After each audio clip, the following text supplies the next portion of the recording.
Hello बच्चों, नमस्कार। आज बहुत इम्पोर्टेंट हमने वाक्य लिखा है। वृक्ष से पत्ता गिरता है, इसकी हिंदी से संस्कृत कैसे बनाओगे? तो सबसे पहले आप सेंटेंस को पढ़ोगे कि वृक्ष से, तो इसमें से चिन्ह है, वृक्ष से। तो अब हमें कारक चिन्हों को ध्यान करना पड़ेगा कि से चिन्ह कहाँ आ रहा है। तो से चिन्ह है अपादान का। अपादान कारक में से चिन्ह आता है। अपादान में कौन सी विभक्ति प्रयोग होती है? पंचमी विभक्ति प्रयोग होती है। तो हम वृक्ष में पंचमी, क्योंकि वृक्ष एक है तो हम पंचमी विभक्ति का एक वचन लगाएंगे। वृक्षात पत्रम पतति, और पतति गिरने के लिए पत्ता गिरता है, तो पत्ते के हिसाब से हम उसकी गिरने की संस्कृत बनाएंगे।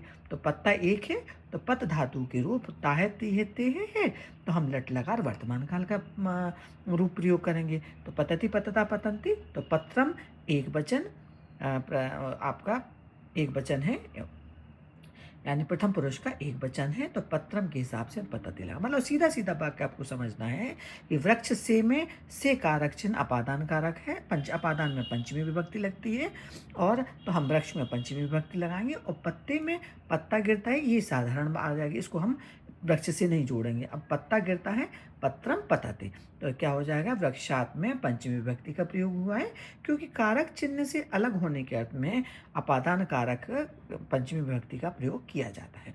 सिंपल सा वाक्य है कि आपको जब ऐसा सेंटेंस आए कि कोई चीज़ कहीं से गिरती है या अलग होती है, तब उसमें आपको पंचमी विभक्ति का प्रयोग करना पड़ेगा। और कारक चिन्ह क्या होता है? अपादान से अलग होने के अर्थ में हमें पंचमी विभक्ति लगानी पड़ती है।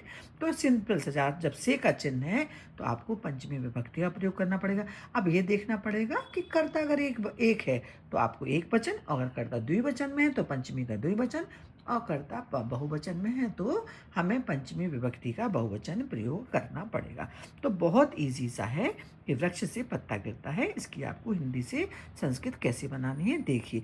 अगर आप इस तरह से, हम आपको एक एक कारक चिन्हों के माध्यम से, कर्ता ने कर्म को करण से एक एक वाक्य इस तरह से हम बनाना बताएं, तो हो सकता है आपके हिंदी से संस्कृत बड़ी आसानी से बन जाएगी। तो मेरी कोशिश है मेरे प्यारे बच्चों को कि जल्दी से वो संस्कृत बनाना, हिंदी से संस्कृत में अनुवाद करना सीख जाएं।